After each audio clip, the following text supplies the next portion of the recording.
ہر قسم کی تعریف اللہ کے لیے ہے، اس کی بڑھتی ہوئی برکتوں اور اس کی بھرپور نوازشوں پر۔ اس نے ہمیں ماہ رمضان تک پہنچایا اور ہمیں اس کی فضیلت اور بھلائیوں سے نوازا۔ میں گواہی دیتا ہوں کہ ایک اللہ کے سوا کوئی معبود برحق نہیں، اس کا کوئی شریک نہیں۔ ایسی گواہی جس سے ہم اس کی عزت کے گھر اور نعمتوں بھری جنت سے سرفراز ہونے کی امید کرتے ہیں۔ میں گواہی دیتا ہوں کہ ہمارے نبی اور سردار محمد اللہ کے بندے اور اس کے رسول ہیں۔ آپ نے اپنی امت کے لیے خیر خواہی کی یہاں تک کہ آپ کی وفات کی گھڑی آ گئی۔ درود و سلام نازل ہو آپ پر، آپ کے آل و اصحاب، ہمارے سرداروں پر جو تاریکیوں میں بدر کامل حق کے مددگار اور اس کے دائی ہیں۔ اما بعد ہے مسلمانوں، اللہ کا تقوی اختیار کرو اور رحلت کرنے سے قبل رخت سفر لے لو۔ اللہ کا فرمان ہے، ایمان والو اللہ تعالیٰ سے اتنا ڈرو جتنا اس سے ڈرنا چاہیے، اور دیکھو مرتے دم تک مسلمان ہی رہنا۔ مسلمانوں، تمہارے پاس فائدوں کا مہینہ اپنے سایوں، نوازشوں اور جمال و جلال کے ساتھ آ گیا ہے۔ ایک ایسا مہمان ہے جو تابناک ہے،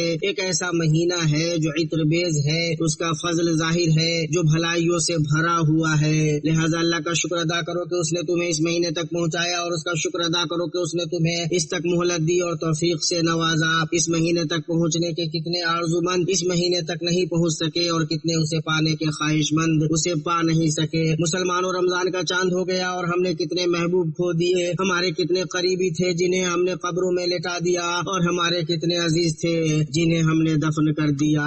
بھائیوں اور دوستوں کی رحلت سے عبرت پکڑو کہ ان کی رحلت نصیحت، یاد دہانی، عبرت اور ڈرانے والی ہے۔ جلدی کرو، جلدی کرو، قبل اس کے کہ توبہ قبول نہ ہو، لغزش مٹائی نہ جائے اور نہ کسی کا مال سے فدیہ دیا جا سکے۔ اپنے اس مہینے میں اپنی طرف سے اپنے رب کو بھلائی دکھاؤ۔ جو کامیاب ہوا محنت سے کامیاب ہوا، جو پار ہوا عزم و ہمت سے پار ہوا۔ اور اللہ کے نبی صلی اللہ علیہ وسلم رمضان میں اتنی محنت کرتے تھے جتنی محنت غیر رمضان میں نہیں کرتے تھے۔ مسلمانوں، یہ قبولیت اور سعادت کا مہینہ ہے، یہ آزادی اور سخاوت کا مہینہ ہے، یہ ترقی اور رفعت کا مہینہ ہے، یہ محنت کرنے کی گھڑی ہے اگر تم محنت کرنے والے ہو، یہ عبادت کرنے کا زمانہ ہے اگر تم تیار ہو۔ قبولیت کی ہوا چل چکی، بھلائی کا سیلاب آ گیا، یہ شیطان ہلاک ہو گیا، یہ بھلائی کا دروازہ جو چاہے اس کے لیے کھلا ہوا ہے۔ ابو ہریرہ رضی اللہ تعالی عنہ سے روایت ہے کہ رسول اللہ صلی اللہ علیہ وسلم نے فرمایا، جب رمضان آتا ہے جنت کے دروازے کھول دیے جاتے ہیں، جہنم کے دروازے بند کر دیے جاتے ہیں، اور شیطان کو بیڑیاں لگا دی جاتی ہیں۔ متفق علیہ۔ اور ابو ہریرہ رضی اللہ عنہ ہی سے روایت ہے، انہوں نے کہا کہ رسول اللہ صلی اللہ علیہ وسلم نے فرمایا، جب رمضان کی پہلی شب ہوتی ہے تو شیاطین اور سرکش جن قید کر دیے جاتے ہیں، جہنم کے دروازے بند کر دیے جاتے ہیں، اس کا ایک بھی دروازہ نہیں کھولا جاتا، جنت کے دروازے کھول دیے جاتے ہیں، اس کا ایک بھی دروازہ نہیں بند کیا جاتا، اور پکار لگانے والا پکار لگاتا ہے، اے خیر کے جویا آگے بڑھ، اے شر کے طلبگار رک جا۔ اور ہر رات اللہ جہنم سے کچھ لوگوں کو آزاد کرتا ہے۔ اسے ابن ماجہ نے روایت کیا ہے۔ اے گناہوں کے اسیر، اے ذلت و خواری کے قیدی، یہ وہ مہینہ ہے جس میں قیدی رہا کیا جاتا ہے، مجرم آزاد کیا جاتا ہے، گناہگار سے درگزر کیا جاتا ہے۔ موقع کو غنیمت جان، موقع گنوانے سے ہوشیار رہ، ان میں سے نہ ہو جنہوں نے انکار کیا۔ رمضان گزر گیا اور انہوں نے اپنی مرادیں نہیں پائیں۔ اے روزہ دار، اے وہ شخص جو راستے کے غبار، آٹے کے ذرات اور تھوک نگلنے کے بارے میں پوچھتا ہے کہ اس سے روزہ فاسد ہوتا یا نہیں۔ اے وہ شخص جو ان چھوٹی چھوٹی چیزوں کے بارے میں احتراز سے کام لیتا ہے اور بڑے بڑے امور میں کوتاہی برتتا ہے، بڑی بڑی بے حیائیوں اور گناہوں سے پرہیز کر، اپنے مسلم بھائی کا مال کھانے سے، اس کی عزت پر کیچڑ اچھالنے سے، اسے دھوکہ دینے سے، اس پر ظلم کرنے سے، اسے فریب دینے اور اس کے ساتھ مکر کرنے سے بچ۔ اور کیا اس شخص کا روزہ ہوا جو رمضان کے دن میں کھایا پیا نہیں، لیکن اس نے اپنے بچوں پر بے توجہی برتنے سے گریز نہیں کیا اور انہیں اپنی متعلقہ بیوی کے پاس بغیر کسی احسان، شفقت، خبرگیری اور خرچ کے چھوڑ دیا۔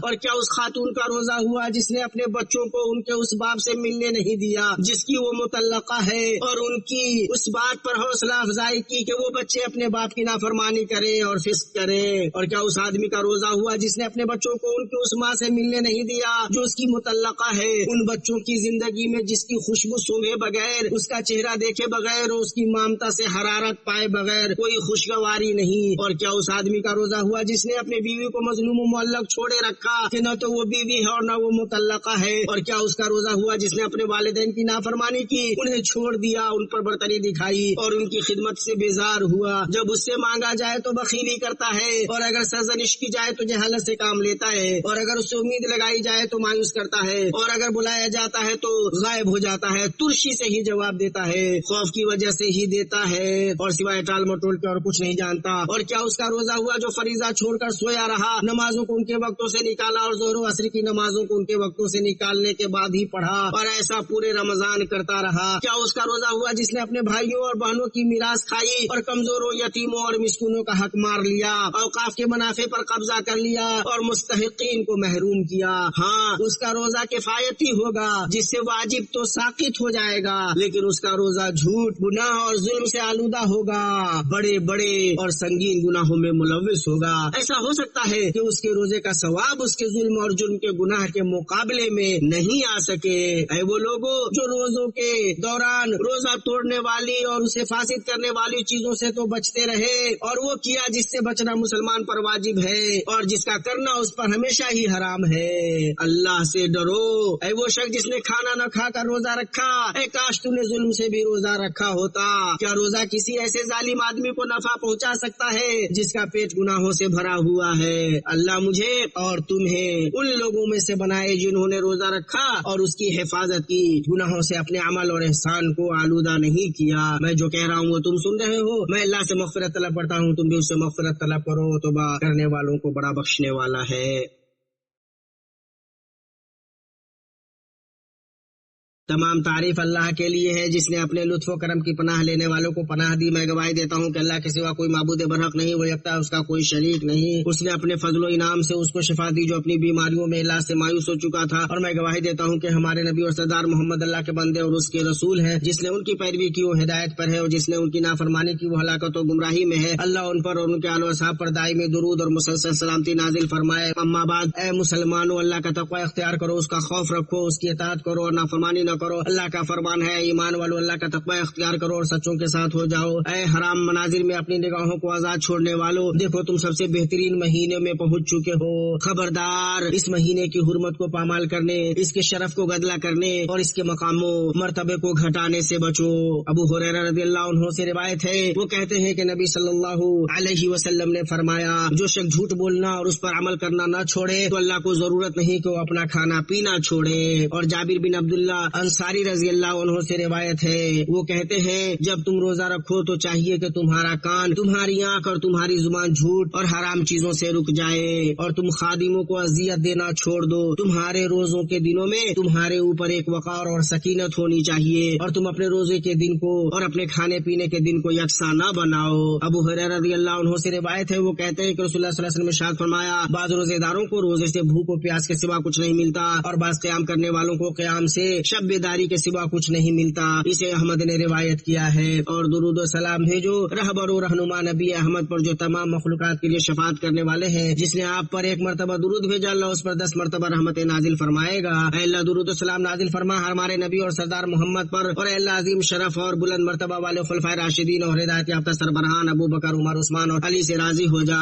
اور بقیہ تمام آل و اصحاب سے اور انہی کے ساتھ ہم سے بھی راضی ہو جا. اے کرم کرنے والے, اے بہت عطا کرنے والے, اللہ اسلام و مسلمانوں کو غلبہ عطا فرما, شرک اور مشرکوں کو ذلیل کر, دنیا کے دشمنوں کو تباہ و برباد کر, ہمارے ملک اور تمام مسلم ممالک کے سازش کرنے والوں کی سازش سے, مکر کرنے والوں کے مکر سے, کینہ پروروں کے کینہ سے, اور حسد کرنے والوں کے حسد سے محفوظ رکھ. رب العالمین, اے میرے رب اس شہر کو امن والا بنا. اے اللہ ہمارے سرحدوں اور مورچوں پر موجود ہمارے سپاہیوں کی حفاظت فرما. اے اللہ ان کے حفاظ شدگان کو شہیدوں میں قبول فرما. اے رب العالمین, اور ان کے زخموں کو شفا دے اور انہیں ان کے اہل خانہ تک صحیح سالم پہنچا دے. اے رب العالمین, اے اللہ ہمارے سربراہ اور حکمراں خادم احمد شریف کو اپنی مرضی اور منشا کے مطابق عمل کی توفیق دے. انہیں نیکی و تقوی کی راہ پر چلا. اے اللہ انہیں اور ان کے ولی عہد کو اور تمام مسلمان حکمرانوں کو ان چیزوں کی توفیق دے جن میں اسلام کی سربلندی اور مسلمانوں کی درستی ہو. اے رب العالمین, اے اللہ ہمارے مریضوں کو شفا دے, ہمارے آزمائش میں پڑے لوگوں کو عافیت دے, اور ہمارے فوج شدگان پر رحم فرما. اے رب العالمین, اے اللہ فلسطین میں ہمارے بھائیوں کی مدد فرما, ان کے شکستہ کو جوڑ دے, انہیں جلد غلبہ عطا کر, ان کی لغزشیں معاف فرما, ان کی مصیبت ختم کر, ان کے قیدیوں کو رہائی عطا کر, ان کے مریضوں کو شفا دے, اور ان کے فوج شدگان کو شہیدوں میں قبول فرما. اے رب العالمین, اے اللہ ہمیں ان لوگوں میں شامل ہوا جن کے روزوں کو تُونے قبول کیا، جن لشوں گناہوں کو تُونے معاف کیا، جن کے تُونے ایسی دوستی عطا کی کہ انہوں نے اپنے آخرت کے لیے تیاری کر لی۔ اللہ ہماری دعا کو سن لے، ہماری پکار کو اپنے حضور پہنچا۔ اے کریم، اے عظیم، اے رحیم۔